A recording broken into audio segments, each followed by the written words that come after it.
Kenapa kami ingin prosesnya agak rumit seperti itu? Karena kami ingin memastikan bahwa Mualim ini harus menang kali ini.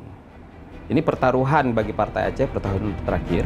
Mualim ini pembohong, penipu, janji 1 juta, satu rumah 1 juta.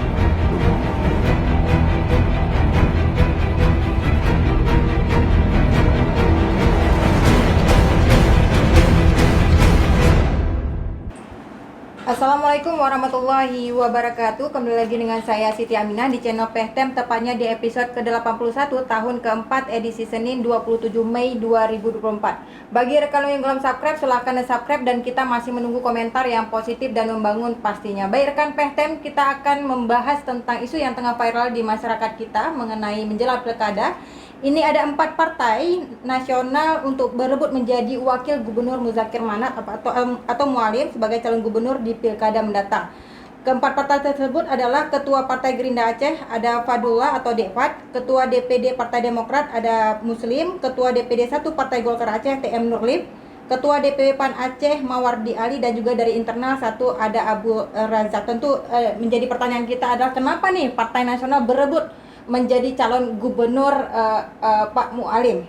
Kali ini kita akan mengangkat tema tentang Aceh memanas menjelang pilkada. 4 caleg gagal tawarkan diri dampingi Muzakir Manap dengan narasumber kita Pak Mutatsir Hamid SHMH. Beliau adalah politisi senior Partai Golkar dan juga Ketua Umum Kaukus Masyarakat Aceh Bersatu. Dan di sebelah kanan saya ada juga Pak Nur Zahri ST dengan beliau adalah juru bicara Partai Aceh. Assalamualaikum Bang Zahri. Waalaikumsalam warahmatullahi wabarakatuh. Apa kabarnya nih Bang? Sehat, alhamdulillah. Sudah lama tidak hadir ke Pehtem nih Bang ya. Nggak ada undangan, nggak ada undangan dari Pehtem. Kalau diundang kita datang terus. Oke. Di sebelah kiri saya ada Pak Muntasir. Assalamualaikum Pak Muntasir, apa kabar? Waalaikumsalam, kabar baik. Alhamdulillah sehat Pak ya. Sehat, cuman cuaca di Aceh tidak sama seperti tidak sama seperti topik kita. Topik panas, memanas. Sementara di Aceh sekarang lagi dingin. Lagi dingin ya, hujan. Tapi kayaknya terus panas nih isu-isu tentang pilkada nih Pak Muntasir. Tapi ke Pak Muntasir dulu nih. Ada 4 partai nasional termasuk Golkar. Kenapa nih berbondong-bondong mencari atau merebut hati Pak Mualim sebagai wakil gubernur Aceh? Ada apa? Para pemirsa sekalian, kemudian saudara saya Senang Gro Aceh di 23 kabupaten kota yang saya cintai, saya hormati. Kalau kita simak dari apa yang ditanya oleh Adinda kita tentang bagaimana nih partai-partai nasional sudah mendekati diri kepada PA, kalau analisa saya sebagai pengamat politik, dan saya melihat partai Aceh ini sudah betul-betul dewasa, satu. Ya, dan yang mendekati ini bukan takut, bukan. Orang Aceh itu nggak ada takut. Kalau dia betul-betul keturunan Aceh ya, tapi mungkin mencoba memberi penghargaan pada para pejuang. Kita harus menggarisbawahi,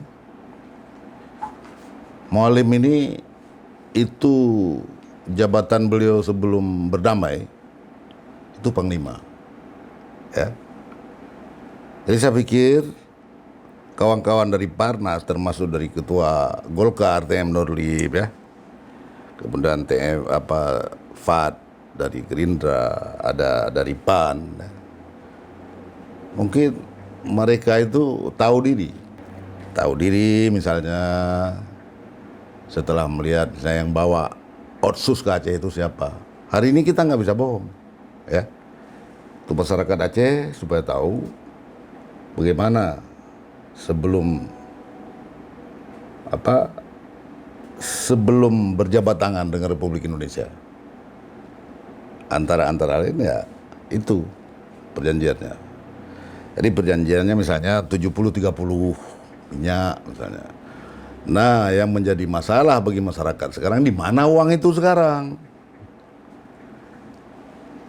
Masyarakat harus tahu dan menghargai, termasuk parpol yang tadi itu, mencoba memberi kesempatan kepada Muzakir Manap. Mungkin ya. Maksudnya partai nasional memberi kesempatan apa nih untuk Muzakir? Kesempatan untuk memegang Aceh. Muzakir Manap ditawarin menteri sama Prabowo, nggak mau deh. Menteri ditawarin sama Pak Prabowo. Saya tahu persis itu. Saya, Pak Prabowo biar gubernur aja di Aceh. Mungkin Muzakir ini sosok orang Aceh yang ingin mengabdi ke Aceh, ingin berbuat. Katakanlah ada sebagian orang mengatakan si Mualim ini pembohong, penipu, janji 1 juta, satu rumah 1 juta dulu. Itu salah masyarakat melihat. Beliau nomor 2, keputusan ada di Pak Jaini pada waktu itu. Para pemirsa yang saya hormati, kalau hierarki gubernur dengan wakil gubernur, itu gubernur itu kalau tidak memberikan hak untuk kita seperti kambing, tahu ya. Saya jadi wagub, itu nggak bisa apa-apa.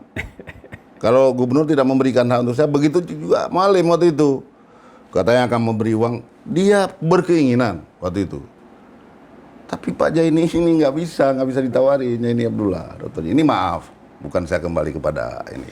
Ya, oke. Baik, Terus, terima kasih Pak Mutasin. Sekarang ke Bang Jari. Bang Jari, tadi Pak ini kan ada 4 Parnas nih yang berebut menjadi wakil Mualim. Iya. Kemudian ada tambah 2 partai lagi, apa benar? Bukan 2 partai, 2 tokoh ya. 2 tokoh. Jadi total ada 7 orang yang mendaftar sebagai calon wakil gubernur ke Partai Aceh. Nah, siapa saja itu, Bang? Ada Dr. Mufakir, beliau akademisi dari UIN.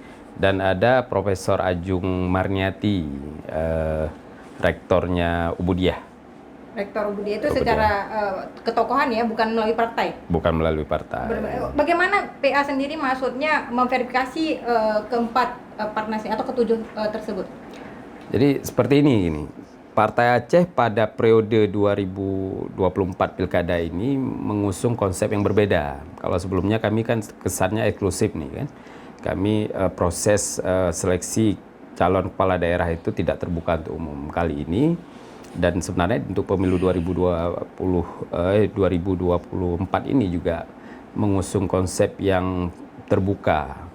Karena apa? Kami sadar bahwa ada penurunan suara di Partai Aceh. Salah satu faktornya adalah orang menganggap ini partai ini eksklusif kali, kita nggak bisa masuk. Nah, jadi setelah berbagai analisa, kita usunglah konsepnya agak berbeda. Kita lebih terbuka, lebih welcome, kan? Nah, begitu juga untuk Pilkada 2024. Kita mengusung konsep yang terbuka sehingga kita bentuklah panitia seleksi yang kita umumkan ke publik. Kita menerima siapapun yang mau mendaftar, baik itu kalangan internal maupun eksternal. Nah, siapapun dengan latar belakang apapun, gitu kan? Tanpa terkecuali ya, Bang? Tanpa terkecuali. Nah, dan walaupun cacat secara hukum. Tidak ada yang itu kan verifikasi administrasi nanti yang menentukan itu bisa atau enggak kan aturan yang ditetapkan oleh undang-undang. Nah, panitia seleksi dia hanya menerima saja siapa yang mau mendaftar. Ya, kita nggak mentarget siapapun harus si Polan mendaftar, enggak. Dan alhamdulillah ternyata animo publik itu sangat tinggi dengan Partai Aceh membuka diri ini. Jadi kedatangan tokoh-tokoh partai ini bagi kami itu bukan partainya yang datang, tetapi sosoknya. Karena yang kami terima pendaftaran itu adalah personal, bukan partai. Kedatangan Pak Bang Nurlif misalkan, kedatangan Bang Mawardi, kedatangan Fadlullah dan juga Bang Muslim gitu kan, yang memang latar belakang pimpinan partai nasional yang ada di Aceh, itu kami pandang sebagai sosok pribadi yang ingin mendaftar. Walaupun memang diantar oleh partainya gitu kan, itu kan nilai plus gitu. Kalau misalkan kami hasil seleksinya ternyata misalkan katakanlah mengambil Bang Nurlif atau Bang Muslim, itu pasti ikutan partainya akan menjadi nilai plus bagi Partai Aceh. Karena apa? Karena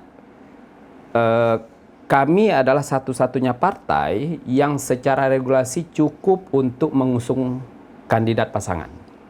Karena di Aceh ini cuma PA saja yang cukup. Yang lain tidak cukup ya? Yang lain tidak cukup. 15% sebagai persyaratan pengusungan calon pasangan gubernur dan wakil gubernur hanya dimiliki oleh Partai Aceh. Nah, mungkin saja ini yang menyebabkan baru Partai Aceh yang bisa menetapkan calon gubernurnya. Yeah. Nah, Partai Aceh dalam konteks koalisi kita tidak membangun komunikasi antar partai. Nah, kita membuka ruang bahwa yang kami sediakan slot wakil gubernur. Silahkan siapa saja yang mau mendaftar, silahkan. Nah. Untuk pemilihan wakil ini otoritas siapa? Apakah Pak Mualim untuk memilih cawagupnya atau seperti apa? Mekanisme yang kita atur itu kebetulan agak lengkap ya, agak lengkap dari masa pendaftaran, tahapan dan segala macam, dan kita mempersiapkan aturan internal partai untuk mekanisme seleksi ini. Ya, ada tim pansel yang kita bentuk yang dikepalai oleh Dr. Nurlis. Di sana ada beberapa kategori penilaian. Ada 3 faktor utama yang akan menjadi penilaian. Yang pertama faktor syariat Islamnya, kemudian faktor kepemimpinan, ada uji visi misi di sana, kemudian track record dia di segala macam di kepemimpinan, dan ketiga ini adalah survei. Dan kami insya Allah akan menggunakan survei lembaga nasional. Ada 9 lembaga nasional yang terverifikasi di nasional ya, seperti LSI, kemudian indikator dan segala macam. Kami akan menggunakan lembaga itu untuk menilai sejauh mana elektabilitas dari calon wakil gubernur yang mendaftar ini. Ada propertisnya lah ya. Ya, ada. Sehingga makanya prosesnya panjang. Panjang, kita targetkan itu selesai di Agustus proses ini. Dan bersamaan juga dengan Bupati Wali Kota. Nah, kenapa kami ingin prosesnya agak rumit seperti itu? Karena kami ingin memastikan bahwa Mualim ini harus menang kali ini. Ini pertaruhan bagi Partai Aceh pertaruhan terakhir. Mualim ini belum pernah jadi gubernur seperti Bang Muntasir bilang tadi. Memang belum pernah memimpin Aceh. Pernah dia menjadi wakil gubernur, tapi wakil gubernur seperti Bang Muntasir katakan kan. Nah, kami ingin Mualim kali ini betul-betul bisa megang otoritas tertinggi di Aceh untuk bisa merealisasikan janji-janji dan mimpi-mimpi di MOU Helsinki. Nah, oleh karena itu pendamping beliau wakil gubernur itu tentunya akan menjadi pengaruh bukan hanya dari aspek visi misi yang akan kita jalankan nanti ketika terpilih, tetapi juga masalah keterpilihan, elektabilitas. Salah kita pilih wakil, salah-salah elektabilitas Mualim bukannya naik, tapi anjlok. Nah, jadi kami ingin memastikan siapa wakil yang kemudian bisa mendongkrak kemenangan Mualim atau bisa mengunci. Penutupan pendaftaran sudah close atau masih? Tadi malam. Tadi malam ya. Tadi malam jam 24.00 kita masih tutup. bisa berubah ya kondisinya. Ya, namanya politik kan tidak ada yang pasti dia, kan? Nggak satu tambah satu sama dengan 2 dia. Politik itu dinamis. Oke, Pak Muntasir, ini menarik ya karena memang tadi Bang Zahri sudah menjelaskan bagaimana mekanisme perekrutmen untuk calon wakil gubernur Mualim. Tapi menarik sekali nih Pak Muntasir bahwa apakah memang Partai Nasional yang di Aceh memang udah krisis kepemimpinan atau seperti apa? Karena ini kan caleg gagal ini semuanya nih Pak Muntasir. Bukan. Kita tidak krisis. Ya. Ini kan kalau berenang masih siram-siram air, belum berenang belum. Kalau Anda melihat lomba renang masih siram-siram air di atas sebelum berenang. Dalam sekali kayaknya maknanya nih. Artinya ini bisa terjadi perubahan ya, terjadi perubahan.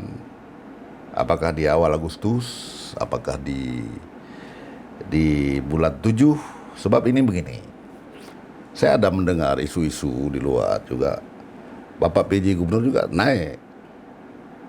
Ini kita tidak tahu ya, karena ini belum bisa saya klarifikasi. Saya hanya mendengar di beberapa teman media. Ya. Cuman yang membingungkan saya dari mana dia naik. PJ Gubernur sekarang? PJ Pak Bus, saya dengar ya. Tetapi kalau menurut saya lebih elok kalau nanti Wali Nanggro duduk. Kita Aceh nggak usah ribut-ribut lagi lah. Kalau memang mau ambil yang misalnya mengerti tentang undang-undang, hubungan ke atas, kemudian bagaimana Bustami ini kan juga orang yang lama berkiprah di pemerintahan. Berarti ilmu-ilmu pemerintahan di samping dia sekolah kan sudah ada. Kenapa Mualim tidak mengambil dia?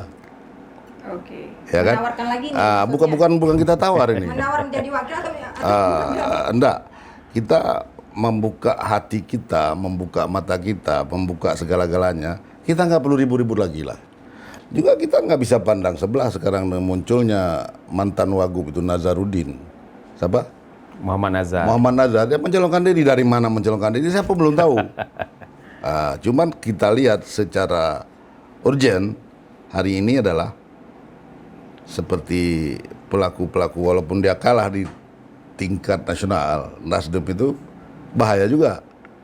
Itu kuda hitam. Nasdem lompat, partai lain juga ikut. Karena apa? Ini partai lokal yang kuat dan memiliki legitimat yang penuh di Aceh. Sekarang partai Aceh itu nggak bisa ditawar. Suka tidak suka, senang tidak senang. Kalau ditanya ke saya senang karena orang Aceh mengakui tentang perjuangan orang ini. Udah. Tapi ketika nasional membuka ketup nanti, itu keputusan seperti yang misalnya Golkar itu nggak ada di sini, keputusan di Jakarta. Demokrat di Jakarta, Nasdem di Jakarta, siapa lagi? Ya, semua. PAN di Jakarta, Gerindra juga di Jakarta. Betul. Cuman yang perlu dipahami oleh masyarakat Aceh hari ini adalah apakah ini memang Allah Tuhan kita memberikan jalan untuk Mualim? Mari kita lihat. Apa yang kita lihat Pak Muntasir, kita lihat bagaimana hubungan dia dengan Prabowo. Nah, cuman tinggal lagi dia mengatur, Mualim ini mengatur yang mana yang mau dia ambil orang. Apakah orang yang mengerti pemerintahan? Karena begini, kepada seluruh pemirsa, kepada mantan-mantan pejuang, saya mengharapkan kalaulah Mualim ini terpilih menjadi calon gubernur, jangan diganggu beliau dulu. Jangan cerita uang. Itu cerita juga seperti kita di Filipina. Belum apa-apa, orangnya udah di-sell. Kenapa di-sell? Karena kasih uang untuk masyarakat. Kita ada aturan kasih uang. Jadi kalau insya Allah Mualim terpilih misalnya, jangan kita semua ini mantan pejuang juga, Mualim mana pengen, tidak bisa, dia ada mekanisme. Oke, siapa lawan yang terkuat ini Pak Muntasir kalau misalnya Pak Mualim jadi gubernur? Lawan terkuatnya sekarang tadi PJ gubernur katanya mau isunya calon gubernur juga, bukan wakil kan?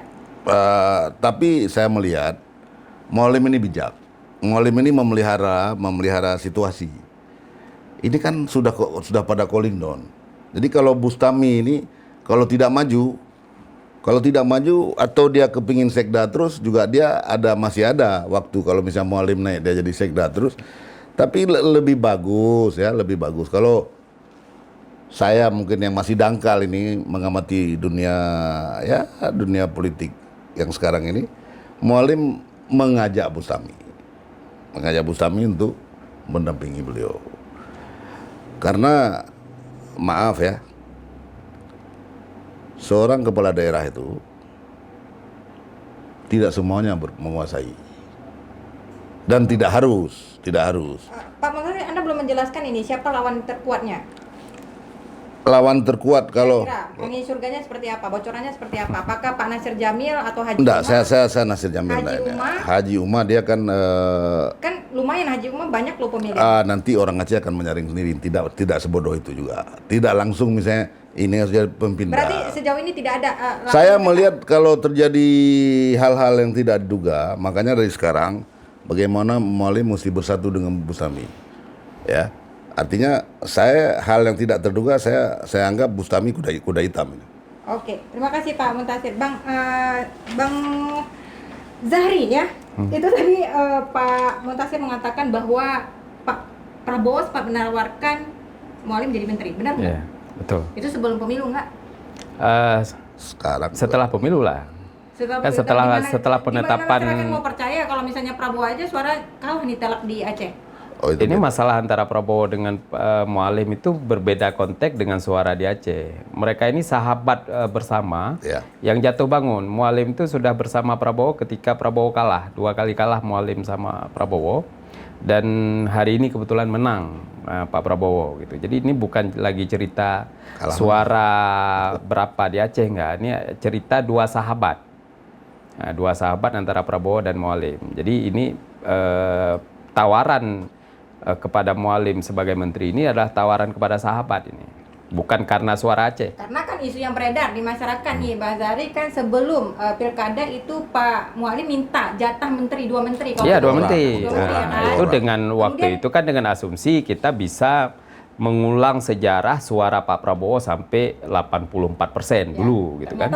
Tapi ternyata hari ini kan enggak, sehingga Mualim kan mengatakan bahwa secara etika politik Aceh tidak layak meminta lebih kepada Pak Prabowo karena dukungan suaranya tidak tinggi gitu. Tetapi ada hubungan khusus antara Mualim dengan Pak Prabowo yang kemudian tidak bisa dinafikan. Sampai hari ini kalau ketemu kedua ini adalah ketemu 2 sahabat, ini bukan ketemu 2 politisi yang punya kemudian sesuatu yang negosiasikan, enggak. Tapi ini 2 ketemu sahabat. Makanya ketika cerita misalkan tawaran dari Prabowo itu tawaran kepada sahabat, dan jawaban Mualim juga jawaban sahabat bahwa keinginan pribadi dia ingin mengabdi ke Aceh. Iya. Itu juga jawaban sahabat, bukan jawaban politisi, gitu kan? Oke, tapi ada isu juga beredar nih katanya ya, ini Anda memverifikasi nih Bang Zari bahwa Prabowo datang ke Jakarta ketemu Prabowo bilang kalau mau soal jabatan minta ke Jokowi, benar nggak itu isu itu? Oh, itu kurang tahu saya. Itu nggak pernah ada itu. Yang jelas pertemuan terakhir antara Pak Prabowo dengan Mualim, ya kita cerita tentang perkembangan pasca Pak Prabowo ditetapkan sebagai presiden, ya cerita dua hal itu. Ya, karena waktunya kan nggak pernah lama karena sibuk gitu ya. Jadi cuma bercerita tentang ini Mualim mau apa, mau menteri atau mau tetap jadi gubernur, gitu kan. Dan Mualim jawab itu saja. Ada beberapa hal yang dicerita tentang masalah Aceh, termasuk masalah dana OSUS gitu kan. Itu ada disampaikan. Tapi Prabowo menolak Muzakir Manak datang ke Jakarta, nggak ada ya? Isu itu hanya... Oh, enggak. Saya pastikan waktu kemarin saya mendampingi Pak Mualim ketemu dengan di Rakernas PAN, itu ada komunikasi juga dari Pak Daniel Azhar di depan saya, telepon. Pak Daniel ini kan juru bicaranya Kemhan, juru bicara Prabowo gitu. Iya, iya. Ada pesan-pesan yang disampaikan oleh Pak Prabowo kepada Mualim waktu itu kalau nggak salah terkait dengan pilkada lah di Tamiang gitu kan, karena Pak Daniel juga orang Tamiang. Jadi pesan-pesan Pak Prabowo kepada Mualim itu tersampaikan. Tapi memang sekarang waktunya Pak Prabowo sebagai calon presiden terpilih itu memang sudah sangat sibuk, sudah teratur oleh Pas Pampres, tidak bisa lagi seperti dahulu. Sama seperti dengan Pak Jokowi lah. Kita ketemu Pak Jokowi sebelum jadi presiden itu mudah.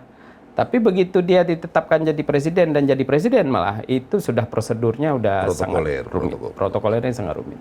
Baik, Pak Muntasir, ini juga menarik tadi Anda mengatakan bahwa Pak PJ Bustami ya Pak Gubernur seharusnya ya, walaupun ada isu itu, bagaimana Bang Zahri kalau misalnya apakah memang calon-calon yang dicalonkan ke Muzakir Manak yang 4 partai ini tidak berkualitas sama sekali?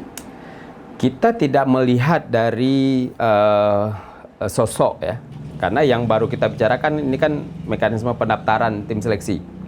Nah, kita hanya melihat siapa yang datang mendaftar.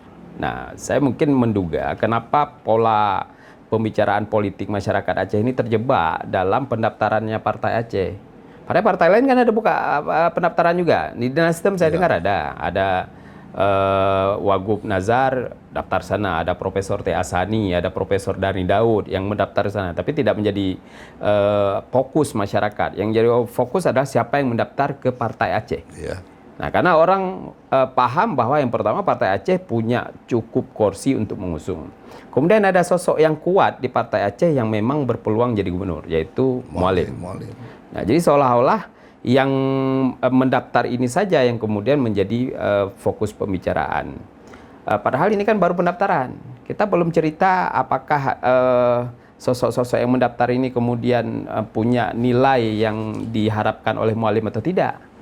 Nah, ada proses tahapan, ada proses survei yang saya katakan, ada proses pemaparan visi misi. Bisa saja dari semua yang mendaftar ini kemudian tidak ada yang diambil satu sama sekali. Tidak ada yang diambil. Bisa saja. Bisa saja seperti itu ya. Ini kan politik namanya. Karena saya katakan tadi kunci utamanya adalah kami ingin Mualim menang. Ya, kalau kita ingin Mualim menang, salah satu aspeknya adalah wakil gubernurnya itu yang pertama chemistry-nya punya hubungan yang bagus dengan Mualim, dan yang kedua dia punya nilai elektoral yang cukup untuk mendukung Mualim. Dan kita belum tahu apakah yang sudah mendaftar 7 orang ini punya elektoral yang cukup untuk mendongkrak kemenangan Mualim atau tidak. Ini juga harus dipastikan dengan siapa kompetitor Mualim nantinya. Hari ini kan belum nampak nih. Memang nama-nama beredar banyak, tapi kompetitor pastinya belum tahu. Dalam proses perjalanan bisa saja berubah. Misalkan ya katakanlah apakah Golkar ataupun Nasdem itu memunculkan calon gubernur mereka. Nah, itu baru kemudian analisa-analisanya nanti berubah lagi. Perubahan bisa terjadi kapan saja ya. Ya, ini politik. Politik itu perubahannya bahkan sampai per detik ini. Oke, kalau tidak diambil satu pun, sebagai wakil gubernur, kasihan juga nih setor-setor muka aja nih Pak Muzakir. Seperti apa?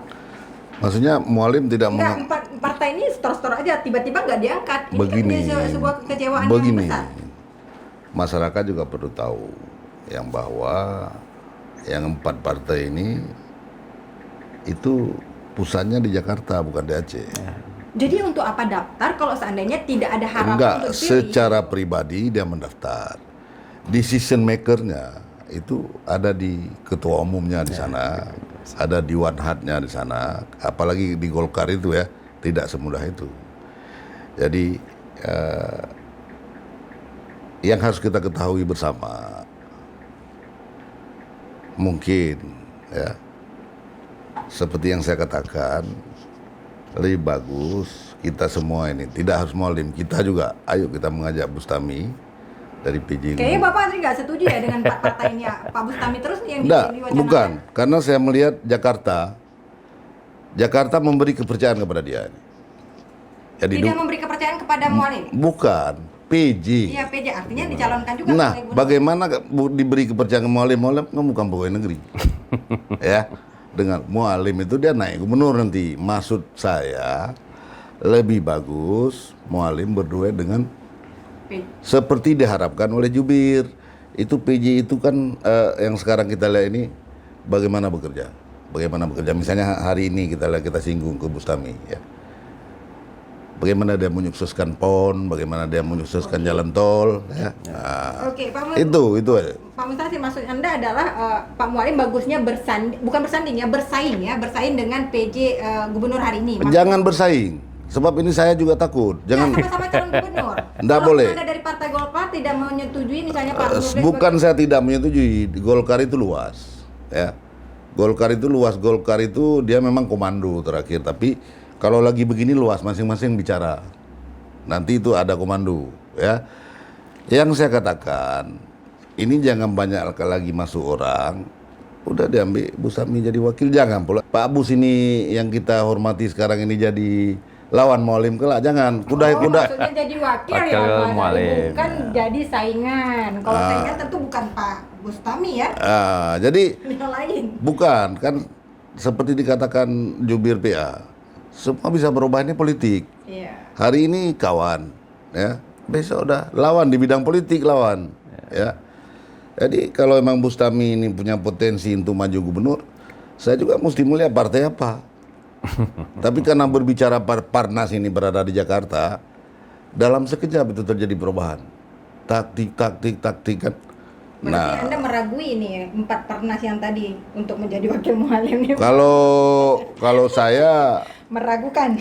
bukan meragukan, saya berterima kasih kepada mereka sudah memberi kepercayaan kepada Partai Aceh. Artinya masyarakat melihat, partai itu aja mengakui eksisnya Partai Aceh. Pak Muntasir, ada isu.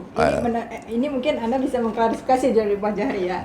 Ini apa mungkin? Karena agak aneh ya, di pemilu 2024 justru Partai Nasional berbondong-bondong untuk merebut hati di Partai Aceh. Ini tentu hal yang menarik pemirsa PTM. Tapi ada pertanyaan, apakah nanti akan terjadi sama kasus dengan Pak Nova dan Irwandi ya? Wakil jadi gubernur, Pak gubernurnya di penjara dengan kasus-kasus tertentu. Saya sudah katakan dari awal. Ya, dari tadi saya bilang kepada para pejuang-pejuang, mantan pejuang di Aceh, begitu Mualim misalnya naik, jangan berlomba-lomba minta uang, karena ini kita tidak tahu apa ini jebakan. Tapi saya berdoa mudah-mudahan kawan-kawan di 23 kabupaten kota jangan terlalu banyak meminta, sama dengan kita memvonis supaya Mualim cepat-cepat digeser ke sana. Jadi ada kalau istilah bahasanya ada ekosistem ini. Tamuji juga ada urung nah. Ini dalam Bang Zahri. Dalam pernyataan Pak Muntasir ya, jangan banyak kali minta-minta. Apakah memang ada catatan-catatan khusus Pak Mualim sehingga ini menjadi hal yang terjadi kasus selama terulang kembali? Nah, kasus enggak. Kalau Mualim insya Allah kita punya track record yang bersih ya. Dari semua kandidat calon gubernur yang ada, yang beredar nama, Mualim ini termasuk yang bersih gitu kan. Nggak pernah terlibat kasus apapun gitu kan. Walaupun misalkan ada upaya menjebak Mualim dalam kaitan misalkan kasus Pak Bang Wandi. Dijebak-jebak bahwa ini ada ikutan Mualim dan segala macam. Padahal nyata-nyata nggak ada. Dan insya Allah dalam perjalanan tidak pernah Mualim itu terlibat dalam permasalahan seperti itu. Nah, dan itu juga menjadi komitmen di Partai Aceh bahwa Mualim ini adalah sosok yang tepat. Ya. Jadi bukan sosok yang kemudian memanfaatkan kondisi, tidak. Bang Sari, sekali lagi untuk memverifikasi tentang statement masyarakat ini, Bang, untuk dititipkan ke saya sebagai host untuk mempertanyakan di PEHTEM mengenai bukan yang sebelumnya, bukan masa kasus Pak Irwandi, tetapi kasus yang memang sekarang viral 15M yang hilang jejak dan juga 45M, apakah tidak ada terlibat Partai Aceh di situ? Oh ya, tidak lah, itu kan pemerintahan. BRA ini kan bagian dari pemerintah Aceh. Iya. Nah, itu ranahnya ranah pemerintah Aceh. Nanti karena katanya ada ikatan yang paling besar di situ, makanya Anda berhak memverifikasi ini bahwa tidak ada kebetulan yang diurus oleh BRA ini adalah mantan kombatan dan korban konflik. Nah, irisan mantan kombatan dan korban konflik yang kemudian memang latar belakangnya adalah para mantan kombatan di KPA yang kemudian dekat dengan Partai Aceh, itu orang menyangkutkan. Padahal mereka itu kan hanya penerima manfaat, korban. Jadi seharusnya dalam kasus BRA ini kalau mau disangkutkan dengan Partai Aceh korban oleh oknum-oknum yang memanfaatkan permasalahan ini. Oke, satu kata, berarti tidak ada keterlibatan Mualim di kasus ini ya? Mualim bukan, nggak ada apa-apa di BRA. Itu aja yang mau saya sampaikan, karena masyarakat menyatakan seperti itu, ada kasusnya. Jadi ini Anda misalnya memberikan pernyataan kepada masyarakat bahwa tidak ada kaitan tidak ada kaitan sama sekali. Itu maksudnya dikaitkan tadi Pak Muntasir bahwa itu jebakan, akan masuk ke penjara melalui kasus itu gitu loh. Itu kan jauh sekali itu. Ya? Jauh sekali karena Mualim tidak ada hubungan apapun dengan BRA. BRA itu SK-nya oleh gubernur. Bukan Mualim keluarkan SK, kan?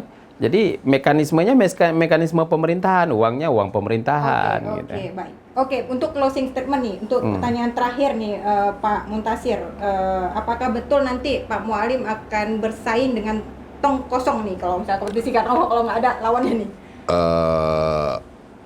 Kalau menurut saya tidak, dia tetap akan ada lawannya. Cuman gini, kita juga tidak mengharap ada lawan. Kalau ditanya ke saya, sudah cukup lah, perang di Aceh udah cukup, maki-maki orang udah cukup ya.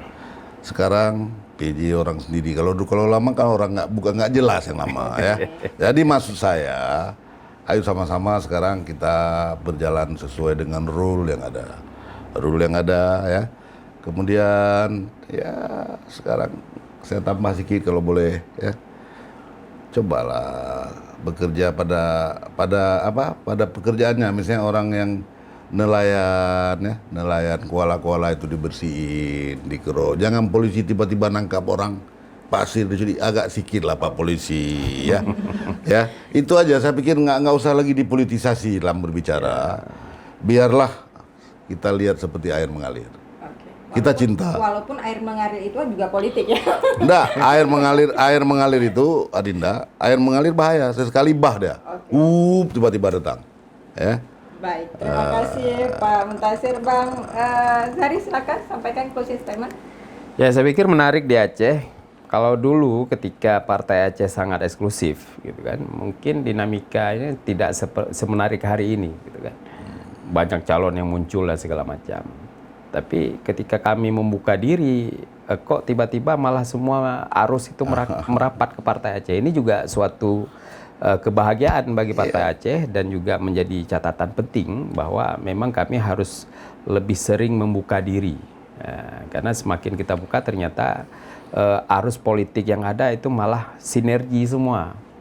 Ya, ketika semua partai-partai datang, tokoh-tokoh datang memberikan dukungan kepada Mualim gitu kan. Ini kan efek ketika Partai Aceh membuka diri. Dan kami sadar bahwa mungkin saja selama ini sebelumnya banyak orang yang ingin membantu Partai Aceh tetapi nggak tahu jalur masuknya. Nah, hari ini sudah ketemu jawabannya. Ketika kita membuka diri, malah semua merapat, bukan menjauh. Kalau dulu begitu kita tertutup, calonnya banyak gitu kan. Nah, jadi terima kasih juga kepada seluruh masyarakat, kepada tokoh-tokoh, kepada partai-partai yang lain yang kemudian sudah membantu Partai Aceh untuk memperbaiki diri. Karena kami sadar bahwa untuk membangun Aceh ini nggak bisa sendiri, dan juga kami sadar masyarakat menaruh harapan tinggi kepada Partai Aceh untuk bisa membuat perubahan di Aceh. Baik, terima kasih Bang Nur Zahri dan juga Pak Muntasir atas waktunya. Baik pemirsa PTM, tentu harapannya siapapun jadi calon gubernur ataupun gubernur ke depan untuk bisa menjadi pemimpin yang lebih baik untuk masyarakat Aceh pastinya. Baik, tonton terus podcast kita di setiap hari Senin dan Kamis pukul 10 pagi. Jangan lupa tekan lonceng untuk mendapatkan informasi terbaru, like, share, and subscribe juga. Saya Siti Aminah, mohon undur diri. Assalamualaikum warahmatullahi wabarakatuh. Waalaikumsalam warahmatullahi wabarakatuh.